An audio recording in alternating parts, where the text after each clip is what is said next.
नमस्कार, आप देख रहे हैं सत्य हिंदी का शाम 6 बजे का बुलेटिन और मैं हूं आपके साथ कृति सिंह। बंगाल में कल दूसरे चरण का मतदान है, लेकिन उससे ठीक पहले बंगाल में बवाल ही बवाल दिखाई दे रहा है। टीएमसी ने बीजेपी पर आरोप लगा दिया है कि वो ममता को जान से मारने की धमकी दे रही है। इधर कांग्रेस ने भी महिला आरक्षण को लेकर अब सरकार के खिलाफ मोर्चा खोल दिया है। उधर अंतर्राष्ट्रीय स्तर पर हालात और ज्यादा पेचीदा हैं। ट्रंप ईरान के प्रस्ताव पर मंथन कर रहे हैं, लेकिन हॉर्मुज और परमाणु मुद्दे पर तनातनी बनी हुई है। रूस और ईरान की बढ़ती नजदीकी ने पश्चिमी देशों की चिंता और ज्यादा बढ़ा दी है। इन्हीं खबरों पर इस बुलेटिन में बात करेंगे, लेकिन पहले देखते हैं शाम की 5 बड़ी खबरें। टीएमसी का आरोप, बीजेपी सीएम ममता को दे रहे जान से मारने की धमकी। महिला आरक्षण पर कांग्रेस का हमला, सरकार से सर्वदलीय बैठक बुलाने की मांग। बंगाल चुनाव में दूसरे चरण से ठीक पहले वोटर लिस्ट में जुड़े 1400 से ज्यादा नाम। हॉर्मुज पर डील की कोशिश, अमेरिका ईरान के बीच तनाव अब भी बरकरार। रूस ईरान की बढ़ती नजदीकी, पुतिन आराघची मुलाकात से कूटनीति तेज। टीएमसी ने आरोप लगाया है कि बीजेपी ममता को जान से मारने की धमकी दे रही है। टीएमसी ने एक्स पर लिखा कि बलात्कार और धमकियों और घृणित अपमानजनक कार्टूनों को फैलाने के बाद अब बीजेपी ममता बनर्जी को खुलेआम जान से मारने की धमकी देने पर उतर आई है। यह विवाद एक वायरल वीडियो से शुरू हुआ, जिसमें कथित तौर पर चुनाव आयोग द्वारा नियुक्त पुलिस ऑब्जर्वर अजय पाल शर्मा एक छापेमारी के दौरान टीएमसी उम्मीदवार को सख्त चेतावनी देते नजर आ रहे हैं। बीजेपी प्रवक्ता अजय आलोक ने यह वीडियो शेयर कर लिखा कि डराएगा तो ठोकाएगा दीदी, जिसका अनुवाद है कि अगर तुम हमें डराने की कोशिश करोगी तो तुम्हें गोली मार दी जाएगी दीदी। इस पर टीएमसी ने आरोप लगाया कि बीजेपी नेताओं के बयानों और सोशल मीडिया पोस्ट के जरिए डर और धमकी का माहौल बनाया जा रहा है। यहां तक कि ठोक दो जैसे शब्दों का इस्तेमाल किया जा रहा है। पार्टी ने यह भी कहा कि ये सब ऊपर से प्रोत्साहित हो रहा है और इसका असर आम लोगों खास करके महिलाओं की सुरक्षा पर पड़ रहा है। पश्चिम बंगाल चुनाव से ठीक पहले सियासी लड़ाई अब और ज्यादा तेज हो गई है, जहां टीएमसी ने बीजेपी पर बड़ा हमला बोला है। मामला बीजेपी के उस सोशल मीडिया पोस्ट से शुरू हुआ जिसमें मुख्यमंत्री ममता बनर्जी को चुनाव के बाद बंगाल गुड बाय कहते हुए दिखाया गया। टीएमसी ने इस पोस्ट को सिर्फ राजनीतिक बयान नहीं, बल्कि बंगाल की संस्कृति, भाषा और पहचान के लिए खुली धमकी बताया है। पार्टी का आरोप है कि बीजेपी बंगाल को चलाना नहीं चाहती, बल्कि उसकी पहचान बदलना चाहती है। टीएमसी ने साफ कहा कि बंगाल गुड बाय का मतलब है बंगाल की संस्कृति, भाषा, इतिहास और विरासत को अलविदा कह देना, जो किसी भी कीमत पर मंजूर नहीं किया जाएगा। उधर बीजेपी इस पूरे मामले को चुनावी बयानबाजी बता रही है। पश्चिम बंगाल में दूसरे चरण के मतदान से ठीक पहले 1468 लोगों के नाम दोबारा वोटर लिस्ट में जोड़ दिए गए हैं, जबकि 6 नामों को ट्रिब्यूनल ने शामिल करने से साफ इनकार कर दिया।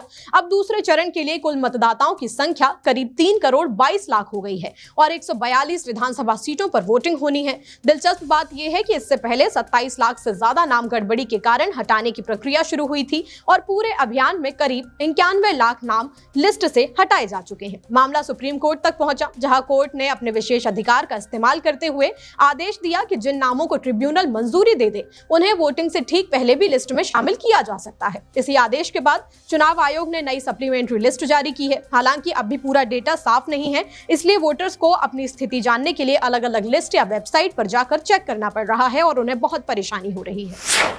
महिला आरक्षण और परिसीमन को लेकर कांग्रेस नेता जयराम रमेश ने प्रधानमंत्री नरेंद्र मोदी पर सीधा हमला बोलते हुए कहा है कि अब समय आ गया है कि सरकार सभी दलों की बैठक बुलाकर महिला आरक्षण कानून को लागू करने का साफ रोड मैप दे दे। जयराम रमेश ने आरोप लगाया कि चुनाव के दौरान सरकार ने परिसीमन के नाम पर खतरनाक खेल खेलने की कोशिश की, लेकिन विपक्ष की एकजुटता ने उसे रोक दिया।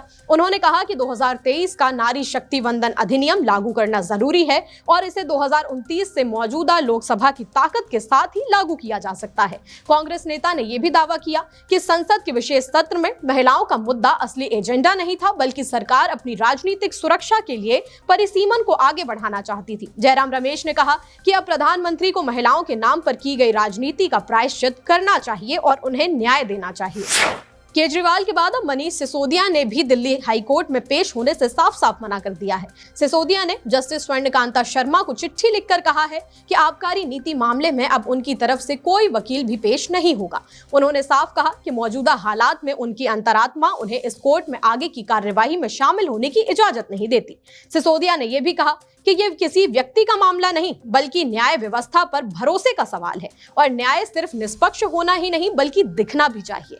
हालांकि उन्होंने साफ किया कि उनका संविधान और न्यायपालिका पर भरोसा अभी भी कायम है, लेकिन जब मन में संदेह हो तो सिर्फ औपचारिक भागीदारी सही नहीं लगती, इसलिए उन्होंने सत्याग्रह का रास्ता चुना है। इससे पहले अरविंद केजरीवाल भी इसी मामले में कोर्ट में पेश होने से इनकार कर चुके हैं, जिससे अब ये मामला कानूनी के साथ साथ बड़ा सियासी मुद्दा भी बनता जा रहा है। महाराष्ट्र में अब ऑटो रिक्शा चालकों के लिए मराठी भाषा जानना लगभग अनिवार्य कर दिया गया है और सरकार ने इसको लेकर सख्त रुख भी अपना लिया है।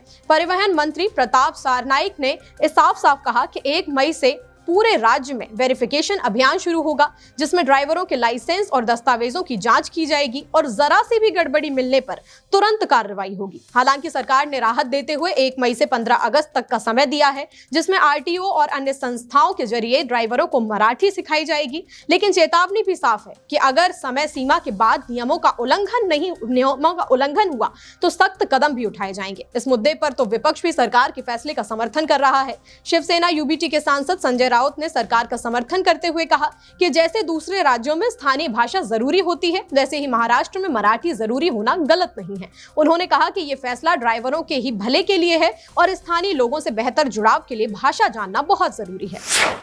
ओडिशा के क्योंझर में एक भाई अपनी बहन के कंकाल को लेकर बैंक पहुंच गया।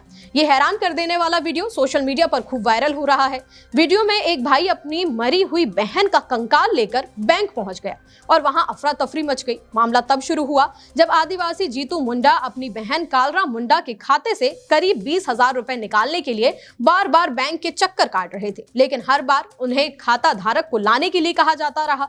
जीतू पहले ही बता चुके थे कि उनकी बहन की मौत हो चुकी है, फिर भी उन्हें यह सही से जानकारी या मदद नहीं दी गई। परेशान होकर उन्होंने ऐसा कदम उठाया जिसने सभी को चौंका दिया। वो बहन का कंकाल कब्र से निकालकर करीब 3 किलोमीटर पैदल लेकर बैंक पहुंच गए और शव को बरामदे में रख दिया। ये नजारा देखकर लोग सन्न रह गए। पुलिस के मुताबिक जीतू अनपढ़ है और उसे कानूनी प्रक्रिया, नॉमिनी या वारिस जैसी बातों की जानकारी नहीं थी। बाद में प्रशासन ने उसे समझाया कि पैसे निकालने की सही प्रक्रिया क्या है और मदद का भरोसा दिया। इसके बाद पुलिस की मौजूदगी में कंकाल को दोबारा दफना दिया गया। केंद्रीय मंत्री ज्योतिरादित्य सिंधिया के प्याज से गर्मी भगाव वाले बयान का लोग जमकर मजाक उड़ा रहे हैं। पूरा सोशल मीडिया इस वक्त प्याज हो गया है। सिंधिया का कहना है कि मेरी कार में एसी नहीं है, मैं गर्मी से बचने के लिए हमेशा अपनी जेब में एक प्याज रखकर घूमता हूं। इस बयान पर एक एक्स यूजर ने एआई मीम शेयर किया, जिसमें सिंधिया अपनी कार में बैठे हैं और पूरी कार में सिर्फ प्याज ही प्याज भरा हुआ है। एक यूजर ने तो कैबिनेट मीटिंग की फोटो शेयर की, जिसमें एसी की जगह प्याज लगा हुआ दिखाया गया। एक यूजर ने तो ऐसी तस्वीर बनाकर शेयर की है जिसमें सिर्फ पॉकेट में नहीं, सिंधिया पूरे प्याज से घिरे हुए नजर आ रहे हैं। प्याज की माला, प्याज की पगड़ी, सब कुछ प्याज का। एक ने तो सिंधिया को प्याज का रेनकोट जैसा आउटफिट बनाकर ही पहना दिया, यानी कि सोशल मीडिया सिर्फ प्याज है इस वक्त। बुलेटिन में आगे अभी और भी खबरें हैं। इस्राएली सेना बोली, हमें और ज्यादा सैनिकों की जरूरत। हॉर्मुज पर डील की कोशिश, अमेरिका ईरान में तनातनी बरकरार। रूस ईरान की नजदीकी बढ़ी, अरागची ने की तारीफ। रूबियो का बड़ा बयान, हॉर्मुज को आर्थिक हथियार बताया। इस्राएली सेना के चीफ ऑफ स्टाफ एयाल जमीर ने कहा है कि इस्राएली सेना 2026 में भी कई मोर्चों पर लड़ाई जारी रख सकती है। उत्तरी इस्राएल के रमत डेविड एयरबेस पर हुई अहम बैठक में उन्होंने कहा कि 7 अक्टूबर 2023 से इस्राएली सेना लगातार अलग अलग मोर्चों पर लड़ रही है और किसी भी वक्त हालात बिगड़ सकते हैं। उन्होंने ये भी संकेत दिया कि आने वाले समय में सेना पर दबाव और ज्यादा बढ़ेगा, इसलिए ज्यादा सैनिकों की जरूरत पड़ेगी। इस्राएली आर्मी के चीफ ने ये बयान ऐसे समय में दिया है जब अमेरिका, इस्राएल और ईरान के बीच युद्ध विराम चल रहा है। अमेरिका ईरान के शांति प्रस्ताव की समीक्षा भी कर रहा है, लेकिन इस्राएल अभी भी जंग की तैयारियों को दुरुस्त करने में लगा है। व्हाइट हाउस ने कहा है कि वो ईरान के नए प्रस्ताव की जांच कर रहा है, लेकिन ईरान का कहना है कि अब वॉशिंगटन किसी भी मोर्चे पर अपनी शर्तें थोपने की स्थिति में नहीं है। 2 महीने से बंद पड़े इस अहम समुद्री रास्ते ने पूरी दुनिया की अर्थव्यवस्था को हिला दिया है, क्योंकि यही रास्ता तेल और गैस की सप्लाई का बड़ा जरिया है। मीडिया रिपोर्ट्स के मुताबिक अमेरिकी राष्ट्रपति ट्रंप ने अपने शीर्ष सुरक्षा सलाहकारों के साथ बैठक कर इस प्रस्ताव पर चर्चा की। इसमें साफ तौर पर परमाणु कार्यक्रम और हॉर्मुज को लेकर अपनी शर्तें रखी गई हैं। रिपोर्ट्स के मुताबिक इस डील के तहत ईरान हॉर्मुज पर अपनी पकड़ ढीली कर सकता है, जबकि अमेरिका ईरानी बंदरगाहों पर लगी नाकाबंदी हटाने पर विचार करेगा। हालांकि सबसे बड़ा पेच अभी भी ईरान के परमाणु कार्यक्रम को लेकर बना हुआ है, जिस पर सहमति बनना आसान नहीं दिख रहा है। मिडिल ईस्ट में जारी तनाव के बीच रूस और ईरान के रिश्ते और मजबूत होते दिख रहे हैं। ईरान के विदेश मंत्री अब्बास अरागची ने रूस पहुंचकर राष्ट्रपति व्लादिमीर पुतिन से मुलाकात की और कहा कि ऐसे समय में जब पूरा क्षेत्र बड़े बदलावों के दौर से गुजर रहा है, रूस के साथ उच्च स्तर पर बातचीत करना बेहद अहम है। अरागची ने साफ कहा कि हाल के घटनाक्रम ने दोनों देशों की रणनीतिक साझेदारी की गहराई और मजबूती को साबित कर दिया है। वहीं पुतिन ने भी ईरानी जनता की सराहना करते हुए कहा कि उन्होंने अपनी संप्रभुता के लिए बहादुरी से लड़ाई लड़ी है और रूस वेस्ट एशिया में जल्द शांति लाने के लिए हर संभव मदद के लिए तैयार है। अमेरिकी विदेश मंत्री मार्को रूबियो ने हॉर्मुज स्ट्रेट को आर्थिक परमाणु हथियार बताते हुए कहा कि ईरान तेल के जरिए पूरी दुनिया पर दबाव बनाने की कोशिश कर रहा है। उन्होंने कहा कि ईरान खुद दावा कर रहा है कि वो दुनिया की 20 से 25% एनर्जी सप्लाई रोक सकता है और अगर उसके पास परमाणु हथियार आ गए तो वो पूरे इलाके को बंधक भी बना सकता है। रूबियो के मुताबिक ईरान वही काम अभी तेल के जरिए कर रहा है जो वो परमाणु ताकत के साथ करना चाहता है। उन्होंने ये भी दावा किया कि हालिया संघर्ष में ईरान कमजोर हुआ है, उसकी मिसाइलें कम हो गई हैं, फैक्ट्रियां तबाह हो चुकी हैं और नौसेना तो लगभग खत्म हो चुकी है। फिलहाल 6 बजे के बुलेटिन में इतना ही। 8 बजे फिर से हाजिर होंगे नई खबरों के साथ। तब तक आप बने रहिए सत्य हिंदी के साथ। नमस्कार।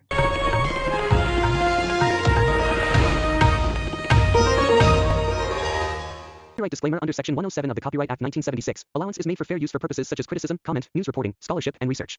Fair use is a use permitted by copyright statute that might otherwise be infringing.